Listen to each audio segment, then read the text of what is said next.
My name's Cecilia Sharpley. I hesitate to call myself an artist because I don't do what so many others that I admire do. I don't paint portraits or landscapes. My drawing is very naive, so I have to make use of that. My main interest over the last 5 years has been printmaking, using eucalyptus leaves, which I cook onto a heavy watercolour paper. And there's no paint or ink or pencil or anything involved. It's just purely what comes from the leaves, the colours and the imprint of the leaves themselves. That's what finishes up on the paper.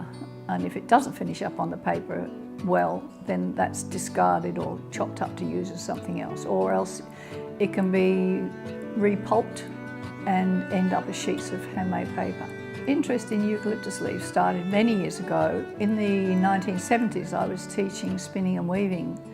I read a book by India Flint. I think it might have been called eco-printing, something like that. And for the first time, I saw someone who was not only capturing the colour that came out of the eucalyptus leaves, but was actually capturing the form of the leaf, the veining, the little holes, all sorts of spots and marks. This was on silk and felt, but I thought, oh, okay, perhaps that will work for me on paper. But I decided I was not going to pursue any other leaves except eucalypts, and I wanted to see if I could find some uniformity in the colours that came from the various species. It was a suggestion from an English friend who was out here. Well, why don't you make lamps? And I thought, well, that's a brilliant idea. So it was the same friend that found me these little, I said, I only want plain little lamps because there's a limit to the size I can make because a sheet of paper is only so big, so it has to go round the lampshade. And she found these very plain little lamps in IKEA, and they're the ones that I've been using. And then with the Yarra exhibition, it was Andrew that had the bright idea of making a hanging installation. And he did that. And now I have my own one, which my husband Johnny made me. And I love it.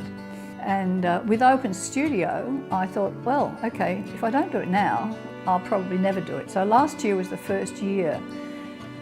And I had about 150 people come in, and they were really enthusiastic about the prints. So it was great. It was sort of validation of what I was doing. I think makes me do something fresh. It just makes me explore, and it makes me keep down here a bit tidy. So when people phone up and want to come and see my studio, I don't have to do the major overhaul that I had to do to get it ready for Open Studios last year. I'm very proud of myself because I'm not a tidy person, and I've kept it pretty well presentable for the whole year. And Open Studios has come around again, and it's still not looking too bad.